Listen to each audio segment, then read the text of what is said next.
Hey guys, and welcome to my Penshot Rogue endgame guide.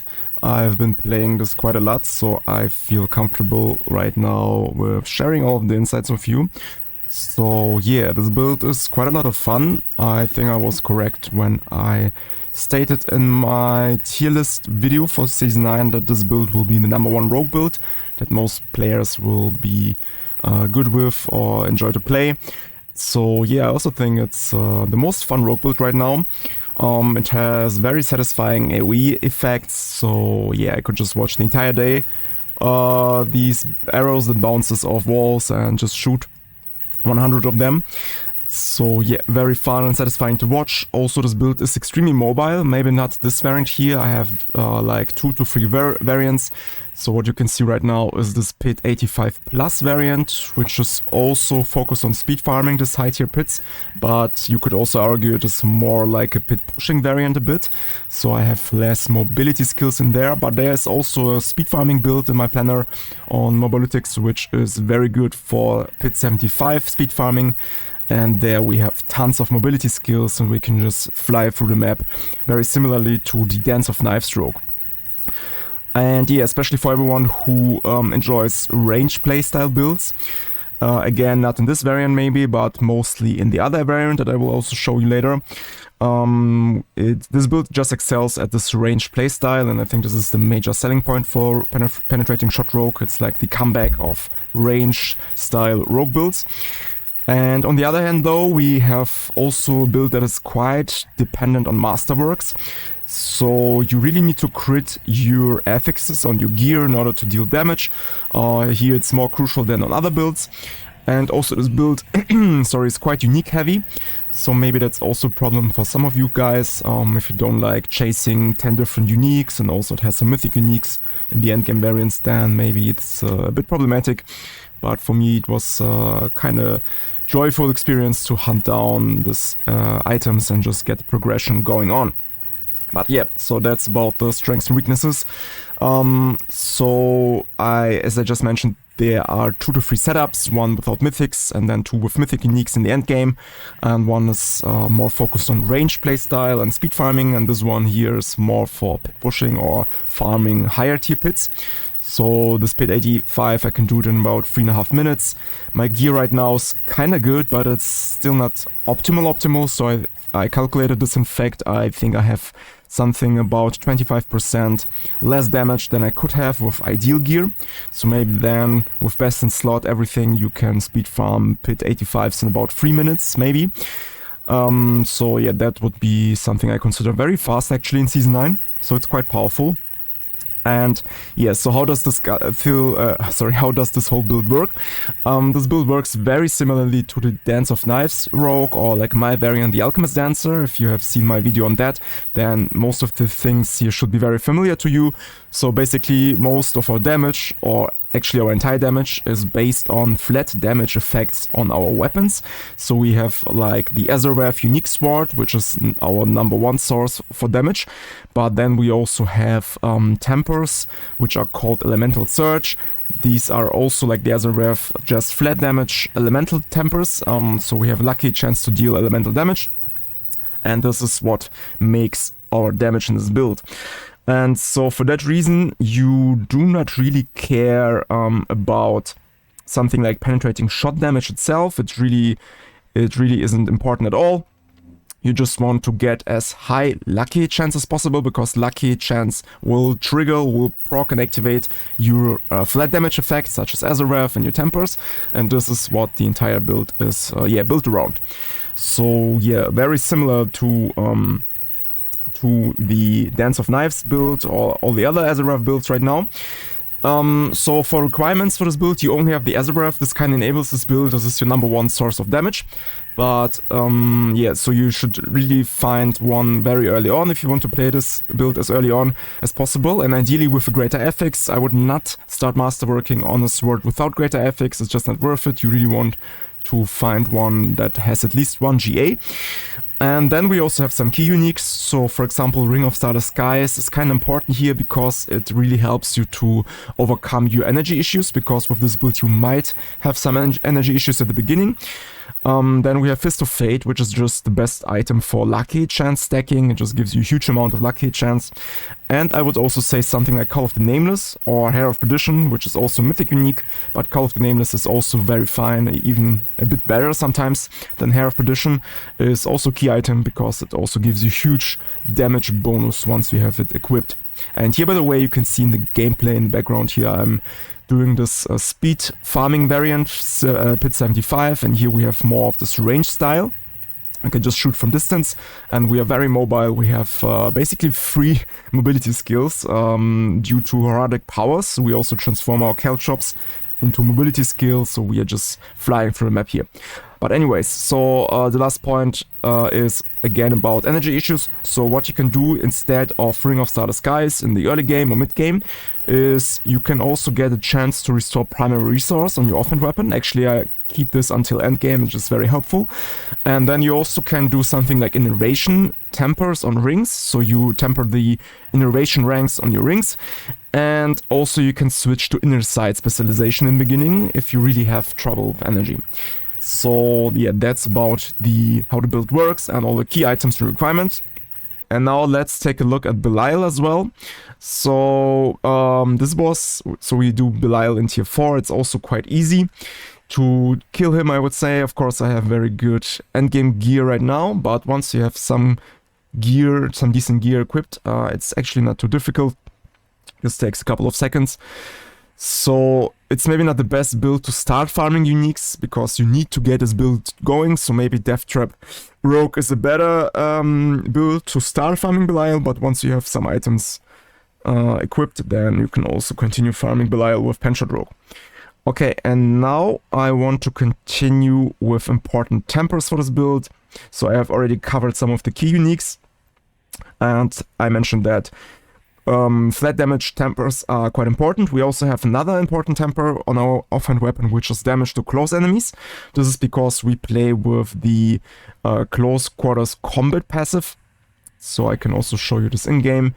So we have this close quarters combat key passive, and this one scales with damage to close enemies up to 50%. So for that reason, you want to reach 180% close damage or damage versus close enemies, and this is very easily achievable with Paragon. It's here I have nearly 180, but also with the temper on your weapon. So here I have damage to close enemies, also very important. And some other important tempers are your Shadow Clone cooldown reduction, because this way you can reset your ultimate skill quite often, and this is very important for this build as well. But besides that, we don't have many legendary items, so not many tempers going on here, mostly uniques. So we have Call of the Nameless, we have Short of False Death, so here I have like this triple mythic uniques. My armor was broken, by the way, because I was standing too often in this Belial fight, AFK. Yeah, we have T-Bolt Swill, we have Penitent Grief, so basically Eaglehorn, all of this nice uniques, and especially Eaglehorn got a rebirth this season, so now it's functional, it bounces off walls every time now, and also everywhere, and if you can manage to position yourself in a good angle, then your arrows will always hit twice, also versus bosses. This is very cool. So yeah, very cool stuff here. And then I also want to talk about attack speed, bug, and breakpoints. So with this build, like I mentioned, most of the damage comes with the flat damage effects, such as from Azareth, but these damage effects can also scale higher with higher attack speed. So right now I have 85%, but once I pop my potion, you can see I immediately jump to 100. And this is only cap 1, but there are 2 caps, attack speed caps in the game. So for that reason, we also want points into Alchemical Advantage. This will also give us 35% additional attack speed, and we will get 15% more attack speed from close quarters combat. This is also cap 2. So we will land at 150% attack speed. And this will give us, I think, 15 frames per second. And this is equal to about 4 attacks per second with penetrating shots. So attack speed is also quite important in this build. And you really want to land on this 15 frames, since it's also not too difficult to achieve, actually. So now quickly covering all of the skills here. This is very similar to Dance of Knives. Instead of Dance of Knives, we use Penetrating Shot as our lucky chance skill or lucky chance enabler in order to deal damage, but the rest of the skills should be very similar. Then it also depends on the variant. So here we have, for example, the skill tree for the pit pushing variant. So here we have a bunch of support skills that increase my damage: Smoke Grenade, Poison Trap, Caltrops, just damage buffs. Frigid Finesse, very important for more damage. Alchemical Advantage, like I mentioned. Shadow Clone, also very important for more damage, for utility, for synergies, resetting cooldowns. It gives us basically everything. And yeah, also haste for more mobility, all that stuff. By the way, actually, I realized we can also invest 1 point here. I actually don't know why I have missed it here. So we can do it like this.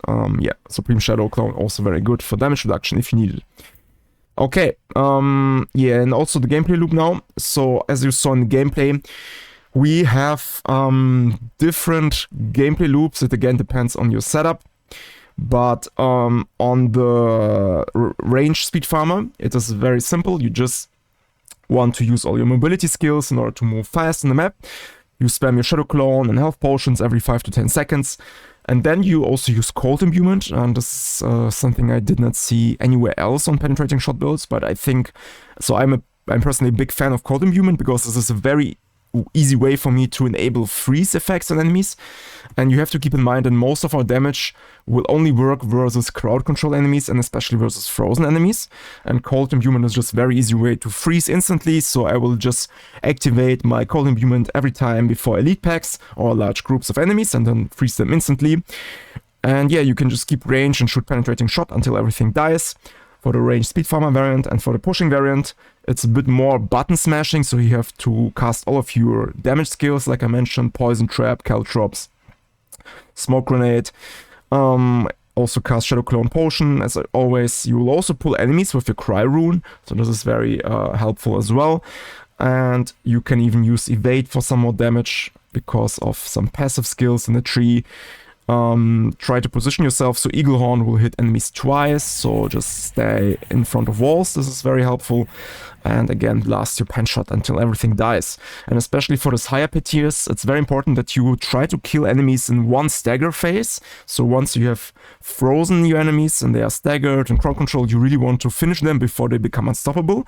Once they become unstoppable, it's very annoying to finish them off, so you can just leave the pack.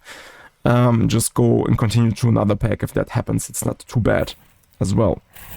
And here you can see why I always kept dying when I stay AFK here. Yeah, so that's what I want to cover about the seasonal mechanics. Again, I have different setup. It depends on the variants. But for example, on the speed farming variant, you want this combination of propulsion and floaty bubble, because this way you will turn your Smoke Grenade or Caltrops into teleport skill, and you can reset this with your Shadow Imbuement, with your Shadow Clone very often, and just use it very often. So yeah, I really like this teleport skill. And for the other setup, we could just switch teleport for something like Bloody Charm to execute enemies, and switch to Astral Pillar for taunting enemies, just for the higher pits. And yeah, that's, I think, basically it. The only thing left is something like FAQ. You can also find this on Mobalytics. But yeah, there are some questions that you might have. So we make enemies vulnerable with Fist of Fate. We apply freeze with Caltrops and Cold Imbuement and Penetrating Greaves. Depends on your setup. We do not care into ranks for Penshot because most of the damage comes from Azoreth and flat damage tempers, as mentioned. And Cowl of the Nameless, you might ask yourself, why is it in the pit pushing variant? This is actually a better choice for higher pit tiers because they are entirely focused on killing enemies while one stagger phase. And Cowl is actually a bit better than Hair of Perdition, like the Mythic Helmet, if you are really able to kill the enemies within one stagger phase. Once they become unstoppable, it's way good. It's way less good than Hair of Perdition, but before that, it's very good. Okay, guys, that's it for this guide. Everything else, as always, in my guide on Mobalytics. This time it was even kinda big. So please consider to leave me a subscription if you enjoy this content. And yeah, I hope you found it helpful. I see you next one. Have a nice day and bye bye.